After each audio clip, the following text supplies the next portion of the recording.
அனைத்து குடும்ப தலைவிகளுக்கும் மாதம் 2500 ரூபாய் வழங்கப்படும் என்பதை பெருமகிழ்வுடன் அறிவிக்கிறோம்.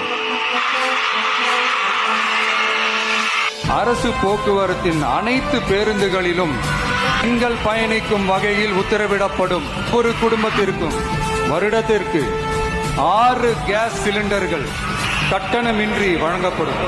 வேலு நாச்சியார் படை ஏற்படுத்தப்படும். மாநிலம் முழுவதும் 500 குழுக்கள் அமைக்கப்பட்டு பெண்கள் பாதுகாப்பு உறுதி செய்யப்படும். போக்குவரத்து வாகனங்களில் பயணம் செய்யும் பெண்கள் பாதுகாப்பிற்காக ஸ்மார்ட் பேனிக் பட்டன்ஸ் அறிமுகப்படுத்தப்படும். 1 பவுன் தங்கமும் தரமான பட்டு சேலையும் தாய் வீட்டில் இருந்து அண்ணன் சீராக அளிக்கப்படும். இப்படியான அந்த மகிழ்வை பங்கேற்பதில் தமிழக வெற்றிக் கழகமும் நாமும் பெரும் மகிழ்ச்சி அடைவதை தெரிவித்துக் கொள்கிறோம்.